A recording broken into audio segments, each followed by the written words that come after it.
Buen día, segundo. ¿Cómo están? Bueno, nos volvemos a encontrar para continuar con el taller de fotografía. Se interrumpió la semana pasada debido a que la utilizaron para rendir aquellas materias que tuvieran previas. Veníamos charlando bastante acerca de la historia de la fotografía.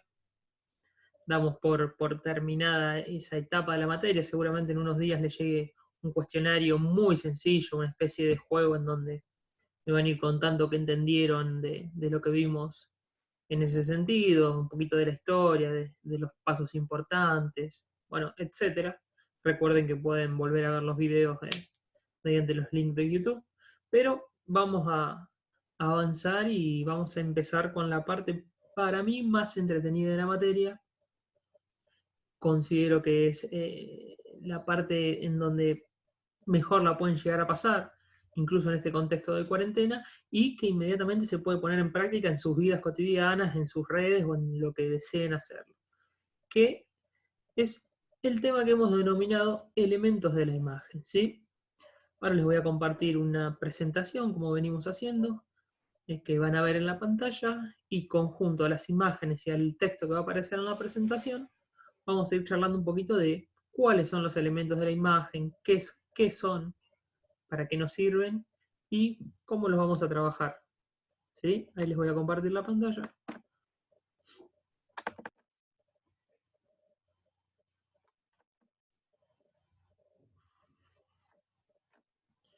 Y ahí inmediatamente vamos a empezar, ¿sí? Estamos. Me dejo ahí chiquitito un costado. Y arrancamos nomás. Elementos de la imagen. ¿Qué son los elementos?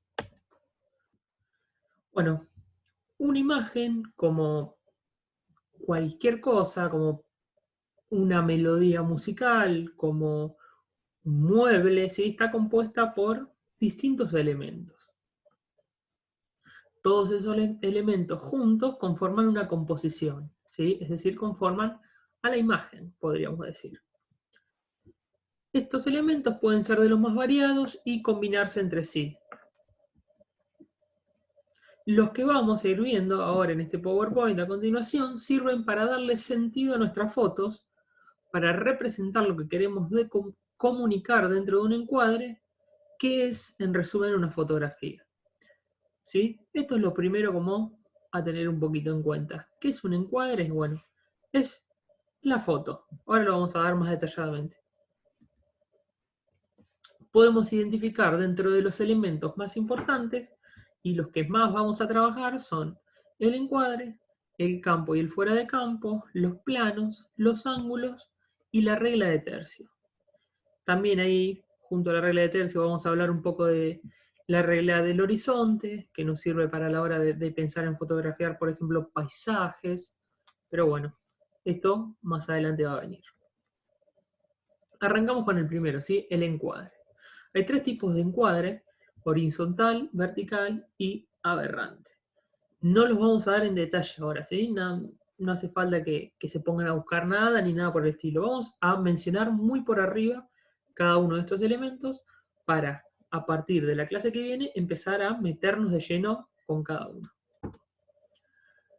Encuadrar significa poner en cuadro. El cuadro representa los límites físicos de la imagen. ¿Qué significa esto? Los límites físicos de la imagen, lo que se ve en pantalla. Es decir, que si este video sería una foto, el encuadre sería yo con una ventana tapada de atrás y nada más. Es el espacio en el que vamos a organizar y seleccionar los elementos que aparecen en la imagen. Vamos a organizar y seleccionar los elementos que aparecen en la imagen. Es decir, es el rectángulo que nos facilita el visor de la cámara o celular a la hora de crear una foto. Es decir, abren la cámara de su celular y lo que les aparece en pantalla es el encuadre. Nos sirve para captar la atención. El primer paso debe ser seleccionar qué vamos a fotografiar para luego pensar cómo vamos a hacerlo. ¿Qué queremos decir con esto? Bueno, vamos a hacer un ejemplo muy sencillo.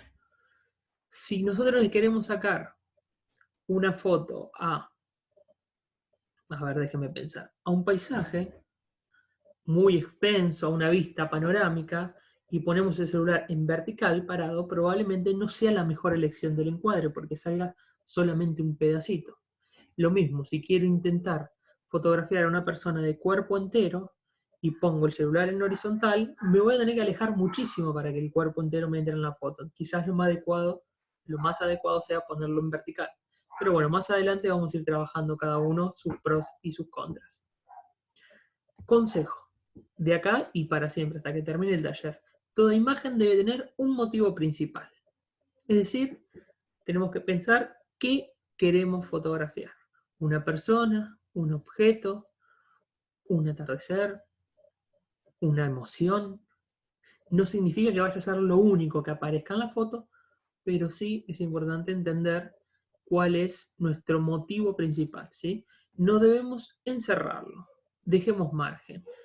¿Qué decimos con encerrarlo? Bueno, que si vamos a hacer la foto de una persona, dejarle un poquito de aire a los costados, ¿sí? No hacer la foto que esté cortada como si hubiese entrado con lo justo. Pero no se hagan problema por eso porque lo vamos a ir dando en las clases. Continuamos con el segundo elemento de la imagen, el campo y el fuera de campo. Presten atención a la imagen que está ahí abajo, es muy sencillo. ¿Sí? Podemos ver un cuadrado en donde campo es lo que está por dentro del cuadrado y fuera de campo lo que está precisamente por afuera. Lo primero a tener en cuenta a la hora de encuadrar es esto, ¿sí? El campo es todo aquello que aparece en el cuadro, en la foto, y el fuera de campo es lo que no vemos en ella. Es decir, que el campo es lo que aparece en el encuadre. El fuera de campo es lo que no se ve una vez que tomamos la foto. Nosotros, como fotógrafos, lo estamos viendo, una vez que la foto está realizada, no se ve. La cámara, ¿sí? Porque es importante tener en cuenta esto del fuera de campo, porque la cámara, a diferencia del ojo, hablamos mucho de las similitudes, realiza un corte, ¿sí? Hay un fotógrafo que dice que es como un hachazo. Un corte de una vista más panorámica, de una situación determinada. Entonces es fundamental decidir qué porción de la realidad, si después más adelante vamos a charlar, si lo que es una imagen muestra la realidad, si es una construcción, bueno, esto es decir, qué porción de esa realidad, entre comillas, voy a mostrar. El fuera de campo es de todas maneras tan importante como el campo en situaciones. A veces no, muchas veces sí. Y vamos a ver un ejemplo. Importancia del fuera de campo. Y acá tenemos una imagen. Si la ven, hay agua, montaña, una formación montañosa, rocosa, no montaña, y unas manos por debajo que parecen estar trepando. Es decir, que en esta imagen claramente es importante lo que pasa dentro, en el campo, lo que vemos, que son las manos intentando treparse, pero esta imagen juega muchísimo con la importancia del fuera de campo. ¿Qué estará pasando afuera? ¿Esa persona se está ahogando? ¿Se está escapando? ¿Está bajando para meterse y porque no se anima a tirarse? Bueno, cada uno sacará sus conclusiones, pero es una imagen muy descriptiva de la importancia del fuera de campo, como lo que importa no es solamente lo que pasa dentro de la imagen, sino lo que creemos, lo que imaginamos que está pasando fuera. Bueno, eso es como para charlar muy por arriba del campo y del fuera de campo. Ahora vamos a seguir con el siguiente elemento de la imagen. Como les dije antes, no se preocupen porque después lo vamos a ir viendo detallado uno por uno. Esto es un pantallazo general, sí. Los planos. ¿Qué es el plano? Es la perspectiva visual de los personajes y objetos de la imagen. Perspectiva visual de los personajes y objetos de la imagen. Parece complicado, pero sigamos y van a ver que es muy sencillo. Es la porción de ese personaje o elemento que decidimos mostrar. Porción que decidimos mostrar. La utilización de los diferentes tipos de planos cumple la función de delimitar de una forma armónica que vamos a ver en una foto. Es dónde vamos a cortar a ese objeto o a ese personaje. Ahora vamos a ver un ejemplo, ¿sí? Dentro de los más conocidos podemos mencionar el plano general, el primer plano, el plano de detalle, el plano entero, etc. Y acá vamos a una imagen de ejemplos de plano. Si se fijan bien, pueden pausar si quieren el video para mirarlo detalladamente. En la imagen hay una misma persona siempre. ¿Ven? Hay una chica acá van a ver la flecha. Y en una imagen dice plano entero. Y podemos ver que ella aparece de cuerpo entero. Hay otro plano que aparece al lado, que después veremos por qué se llama así, cuáles son sus detalles, cuál es la manera de hacerlo, que se llama plano americano. Después hay otra que dice plano medio. Seguimos con plano medio corto, primer plano, primerísimo primer plano y plano detalle. Como verán, a una misma persona o a un mismo objeto se lo puede fotografiar utilizando los distintos tipos de planos y vamos a generar cosas distintas. Genera una imagen totalmente distinta a la primera, que es un plano entero, a la última, que es un plano detalle en la que solo nos enfocamos en una pequeña cosita. O incluso en un primer plano, que es, fíjense, en la primera imagen, plano entero, y un primer plano, que es la imagen que está abajo, o la de al lado, la del primerísimo primer plano. Bueno, estas dos últimas se utilizan muchísimo, ¿para qué? Por ejemplo, para transmitir emociones, para saber qué le está pasando en la cara a una persona, qué está sintiendo. En cambio, en el primer plano, no llegamos a apreciar del todo qué le está pasando. El foco está puesto en otra cosa. Puede ser un paisaje, puede ser la vestimenta, puede ser millones de cosas. Pero ¿sí? Cada plano va a buscar algo distinto. Entonces acá tenemos una misma protagonista vista de los distintos planos. Seguimos con otro elemento de la imagen, el ángulo. Los ángulos, que quizás lo han dado en otras materias, recuerdo, no sé, matemática, bueno, en fotografía también se utiliza. No de la misma manera, pero sí se utiliza. Se refieren a la posición en la cual el fotógrafo acomoda la cámara para obtener una toma. Es decir, que el ángulo va a depender de cómo nos coloquemos y cómo coloquemos la cámara o el celular. Cada ángulo tendrá un efecto distinto en el espectador y la forma en que se percibe la imagen. Con los ángulos buscamos generar sensaciones en quienes ven nuestras imágenes. Buscamos generar sensaciones con los ángulos. Los más conocidos son el normal, el picado, el contrapicado, el cenital y el nadir. Estos nombres, que algunos parecen algo complicados, ya lo van a ver, son muy sencillos y es muy fácil y son muy sencillos de dilucidar cuál está usando. Y acá vemos una imagen, ¿sí? Habíamos dicho que cada ángulo iba a depender de cómo colocamos la cámara. Y si ven, hay un dibujito en esta imagen que la saqué de una página de fotografía. Hay una chica y por encima está la cámara y dice cenital. Cuando hablemos de ángulos lo vamos a dar en detalle, pero por lo que vemos acá, el ángulo cenital posiciona la cámara por arriba del objeto o de la persona. Al lado tenemos el picado. Por lo que vemos, también está arriba, pero algo inclinado, no tan desde arriba. El normal, que podríamos decir que es el ángulo que ve las cosas como el ojo humano. El contrapicado, que es el picado desde abajo, ¿sí? Es igual que el picado, pero en lugar de estar arriba, es abajo. Y el nadir, que vendría a ser lo contrario del cenital, ¿sí? Algo visto bien desde abajo. Esto lo vamos a ir viendo clase a clase, quédense tranquilos. Bueno, y llegamos a el último elemento de la imagen que vamos a mencionar hoy, que es la regla de tercios.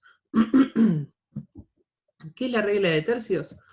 Bueno, muy sencillo, y quizás la hayan visto muchísimo sin ubicarla con este nombre, porque muchos y muchas de ustedes probablemente la tengan en el celular o en alguna cámara. Es una cuadrícula que muestra el equilibrio en la composición de una imagen. Se usa para que la foto que creamos sea atractiva y transmita un mensaje claro. Se divide el cuadro en 9 zonas marcando los puntos fuertes o de interés en los que se recomienda ubicar el motivo de la foto. Esto que parece muy complicado leído así, en una imagen lo van a entender de manera perfecta y los invito y las invito a que busquen en sus celulares, que probablemente tengan esa opción, o en el celular de algún familiar, de papá, mamá, un hermano, una hermana, el que tengan a mano. Por ejemplo, si queremos fotografiar un objeto, se recomienda que esté ubicado en alguno de los 4 puntos. ¿Qué 4 puntos? Vamos a verlos ahora. Miren la primera imagen, ¿sí? La que no tiene nada, la que está en blanco.